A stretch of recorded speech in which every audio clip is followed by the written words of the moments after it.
नमस्कार मित्रों, यही है सही भारत यूट्यूब चैनल में आपનું હાર્દિક સ્વાગત છે। મિત્રો, ગઈકાલે આપણે બનાસકાંઠા જિલ્લાના કલ્યાણપુરા ગામની અંદર જે અનુસૂચિત જાતિના નાગરિકો સાથે જે સાંસ્કૃતિક અન્યાય થયો એ બાબતનો એક વિડીયો બનાવ્યો અને ખૂબ સારો પ્રતિભાવ બન્યો। ખૂબ લોકોએ જોયો છે, ઘણા બધા લોકોએ લાઇક્સ કરી છે, પરંતુ એટલું પૂરતું નથી। તમારા પોતાના કંઈક સ્વતંત્ર વિચારો છે કે નથી? તમારું પોતાનું આગવું અસ્તિત્વ છે કે કેમ? તમે પોઝિટિવ તમારા વિચારો જણાવી શકો તો નેગેટિવ પણ તમારે તમારા કોમેન્ટમાં કંઈક તો જણાવવું જોઈએ ને કે આ એક એવી ઘટના હતી કે અનુસૂચિત જાતિ સિવાયના બીજા નાગરિકોએ સમાધાનના કરેલા પ્રયાસોને પણ કેટલાક લોકોએ ધ્યાનમાં નહીં લઈ એને અવગણી અને પોતાની મનમાની કરી છે અને એની ઉપર શાસનનું ચાંપતી નજર હોવા શાસન પ્રશાસનની રેમ નજર નીચે થયું છે। અને આવી આ સિવાયની બીજી અનેક ઘટનાઓ બનાસકાંઠા જિલ્લામાં અને ગુજરાતમાં બની છે। ચડાસણા ગામની અંદર એક વરરાજા બહારથી કલોલથી જાન આવી હતી ને ત્યારે જઈને બે ચાર જણાએ સીધો એને મારવા માંડ્યો। આ ઘટના બની હતી ગાડલાવાળામાં હમણાં જે 100-150 પોલીસવાળાની હાજરીની અંદર વરઘોડો કાઢી શકો। આવી અનેક ઘટનાઓ બની રહી છે। તો આ ઘટનાઓની અંદર આપણે ક્યાં સુધી બીજા લોકોને જે અનાચારી લોકો છે એ લોકોને ક્યાં સુધી આપણે દોષ દઈશું? આ અનાચારી લોકો છે એને આપણે ક્યાં સુધી દોષ દઈશું? આ દોષ દેવાનું બંધ કરી અને એ લોકો તમને દોષ દે એવું પરિસ્થિતિ કેમ ના થઈ શકે? મારો કહેવાનો આશય એવો નથી તમે લાગણી ધાર્યા લઈ અને એમની સામે લડવા જાઓ, બંદૂકો લઈને તમે ભડાકા કરવા જાઓ, એવું નથી। પણ તમારું પોતાનું કોઈ સ્ટેટસ તો હોવું જોઈએ ને, તમારું પોતાનું કોઈ સન્માન તો હોવું જોઈએ ને। આપણું પોતાનું કોઈ સન્માન જ ના હોય। તમારે શા માટે મંદિરમાં જવું પડે છે? તમે મંદિરમાં જાઓ ત્યારે તમને અડધૂત કરવામાં આવે, પણ તમે મંદિરમાં જવાનું જ છોડી દો તો? કેટલા મુસલમાનો હિન્દુ મંદિરમાં આવે છે, કેટલા બૌદ્ધ લોકો હિન્દુ મંદિરોની અંદર જાય છે, કેટલા ખ્રિસ્તી લોકો હિન્દુ મંદિરમાં જાય છે? તમને હિન્દુ તરીકેનો દરજ્જો તો આપ્યો નથી। જો હિન્દુ તરીકેનો દરજ્જો હોત તો 8-9 ફેબ્રુઆરીએ જ તમને સામેથી બોલાવવામાં આવે, પણ તમને હિન્દુ તરીકેનો દરજ્જો નથી આપેલો। અને સાથે સાથે આપણે એક હું જ્યારે વાત કરું છું ત્યારે થોડીક વધારે સ્પષ્ટતા કરી લઈએ કે આ વિડીયો બનાવવાનો મારો હેતુ કોઈનો પણ અવમૂલ્યન થાય, કોઈની લાગણી દુભાય, કોઈને માનસિક રીતે હીન ભાવના અનુભવાય અથવા તો અમુક વર્ગ ખરાબ છે અને અમુક વર્ગ સારો છે એ હેતુથી, પરંતુ સભાનતા કેળવાય। જે લોકો અનાચારોના ભોગ બન્યા છે એમનું પોતાનું સન્માન હોવું જોઈએ, એમનું સન્માન ઉજાગર થાય અને એ પોતાનું સ્ટેટસ એવું કેળવે કે એમણે ક્યાંય કોઈને કગરવા ના જવું પડે। કેટલાક લોકો એમને કહેવા આવે કે ભાઈ ચાલો ને અમારે ત્યાં ચાલો, આવો સાથે મળીને બેસીએ, આવું વાતાવરણ કેળવી શકાય અને એ આ વિડીયોનો એ હેતુ છે। એટલે હું અમારી વાત આગળ વધારું કે તમે મંદિરની અંદર તમે જાઓ એટલે તમને જ્યારે તમે પ્રવેશ કરતા હોય અને જે એનો પૂજારી હોય કે એનું જે મન સારું ના હોય, તમારા પ્રત્યે માનભર્યો આદર ના હોય, તો તમે તમારું જવું ત્યાં વ્યાજબી છે। અનેક ગામોની અંદર ગરબાની અંદરથી અનુસૂચિત જાતિની મહિલાઓ અને દીકરીઓનો બહાર કાઢવામાં આવી છે અને એમાંથી કેટલીક વખત મર્ડર ખૂન થયા છે, બરાબર? તો શા માટે તમારે આવા ગરબા ગાવા જવું પડે છે? શું એવી જરૂર ઊભી થાય છે કે તમારે ગરબા ગાવું જોઈએ?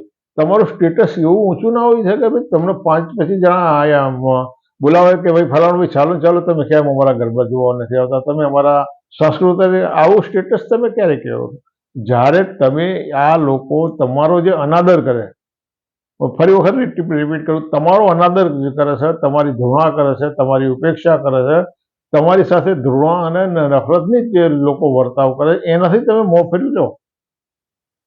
જે લોકો તમને પ્રેમથી આવકારે છે, તમારી જોડે પ્રેમભર્યો વ્યવહાર કરે, સમાનતા, તો તમારે સામેથી દોડીને એવા લોકો પાસે જવું જોઈએ। એટલે માત્ર અનુસૂચિત જાતિના નાગરિકો ઉપર થતા અનાચાર અત્યાચાર માટે બધા જ બ્રાહ્મણો અને ટોટલી બ્રાહ્મણો જવાબદાર નથી. અનુસૂચિત જાતિની ઉપર જે અત્યાચારો થઈ ગયા એના માટે બધા જ બ્રાહ્મણો, બધા જ મનુવાદીઓ જવાબ નથી. અમુક અંશે અનુસૂચિત જાતિના અને અધકચરા ફરી વખત અધકચરા આંબેડકરવાદીઓ પણ આ જવાબદાર છે.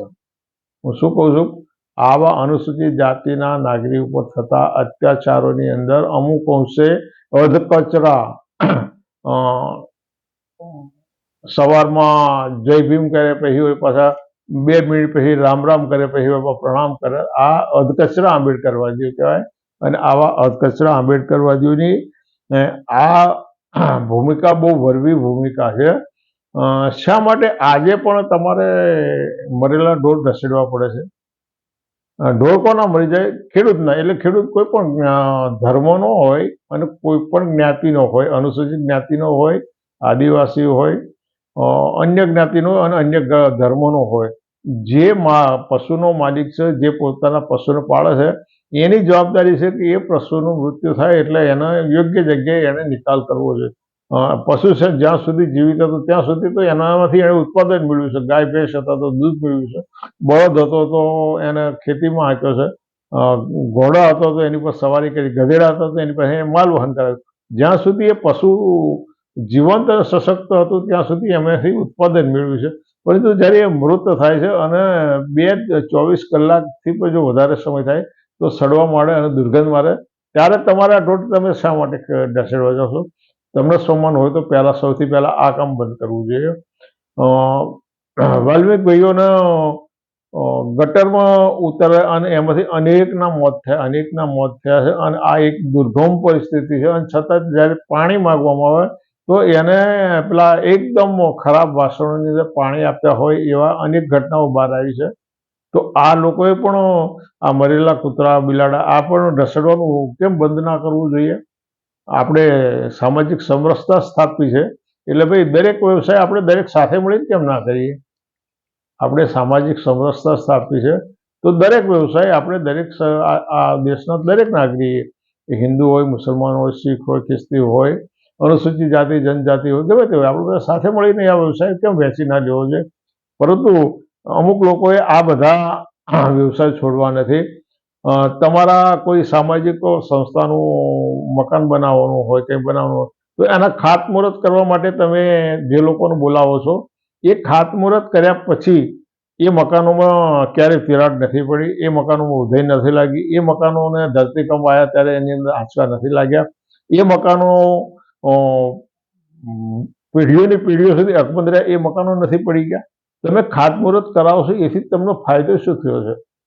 બીજું કે જે પોતાનો કથિત ઉચ્ચ રીતે વર્ણના ગણે છે એવા લોકો તમે જ્યારે બોલાવો, પરંતુ એમના સાંસ્કૃતિક પ્રોગ્રામો હોય, એમના શૈક્ષણિક મકાનોના ઉદ્ઘાટન હોય, એના બીજા કોઈ કાર્યક્રમ હોય, ત્યારે અનુસૂચિત જાતિના કેટલા ધારાસભ્યોને ત્યાં આગળ આમંત્રણ આપવામાં આવે છે. આ પણ વિચારવા જેવું છે ને. ત્યારે તમે ખાસ અતિશય વિશેષ તરીકે હો છો કે કેમ?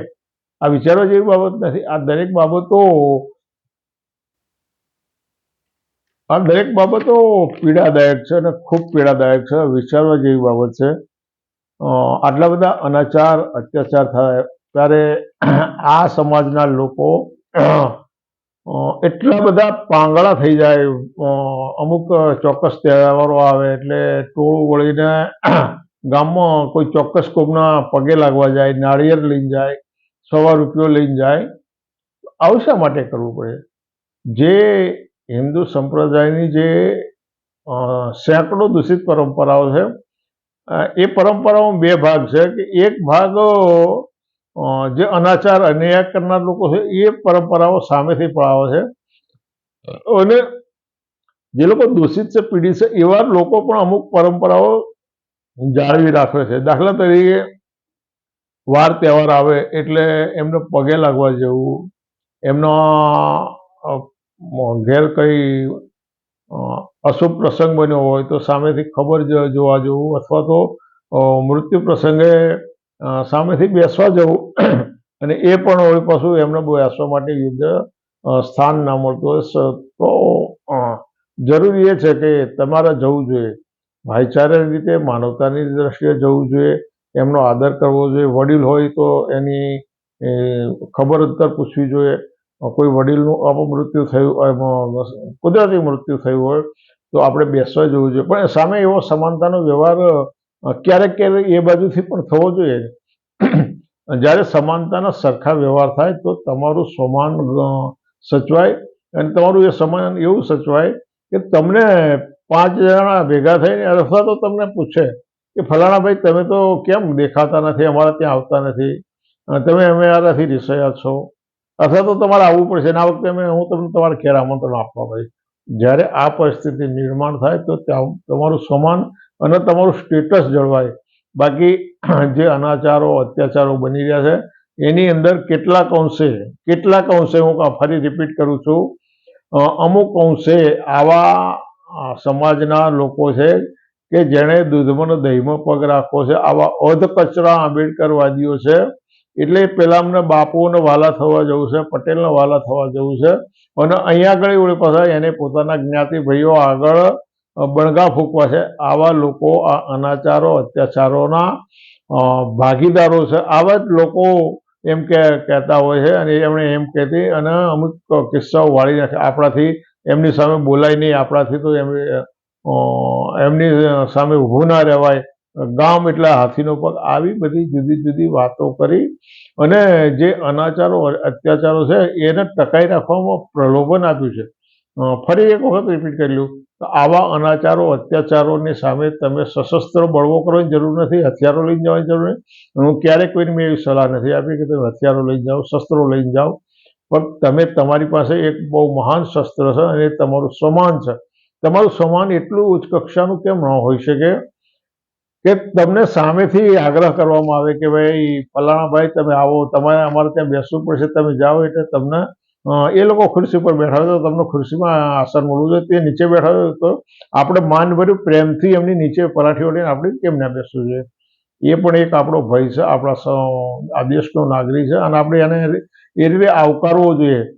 પરંતુ તમે એકદમ નબળા થઈને, તમે એકદમ પંગુ બની અને જ્યારે એમના પગોમાં પડો છો, એમને એ કરો છો, તમે એમના આમંત્રણોની રાહ જોવો છો. શા માટે? એમના ત્યાં ભંડારા હોય અને એમના આમંત્રણની તમે શા માટે રાહ જુઓ છો? તમને આમંત્રણ આપવામાં આવે ને એ પહેલા તમે સમાનભેર એવું કેમ નથી કહેતા કે એનું કે તમારું આમંત્રણ અમે પ્રેમથી સ્વીકાર્યું છે, તમને બે હાથે જોડી નમસ્કાર કરીએ છીએ, પરંતુ અમે ભોજન લેવા નહીં આવી શકીએ, આટલું કેમ ના કહી શકો?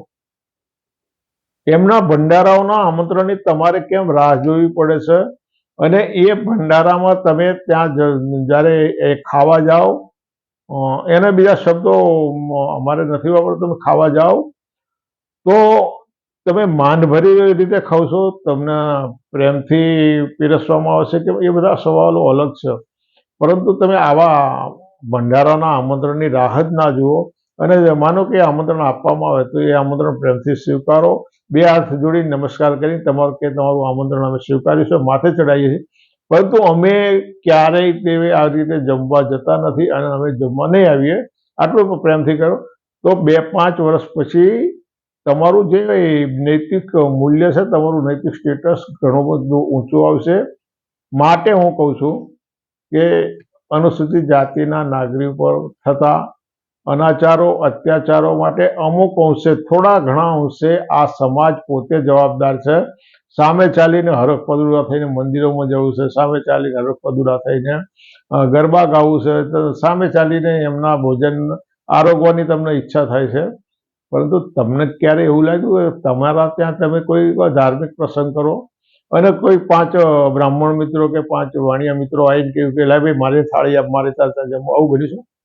અપવાદરૂપ કિસ્સામાં તમને ગેરંટી સાથે હું કહું છું, ક્યાંક અપવાદરૂપ કિસ્સાઓ બન્યું છે. કારણ કે બ્રાહ્મણોમાં, ક્ષત્રિયોમાં, વૈશ્યોમાં એવા માનવતાવાદી અને ઉદારતાવાદી અનેક લોકો છે.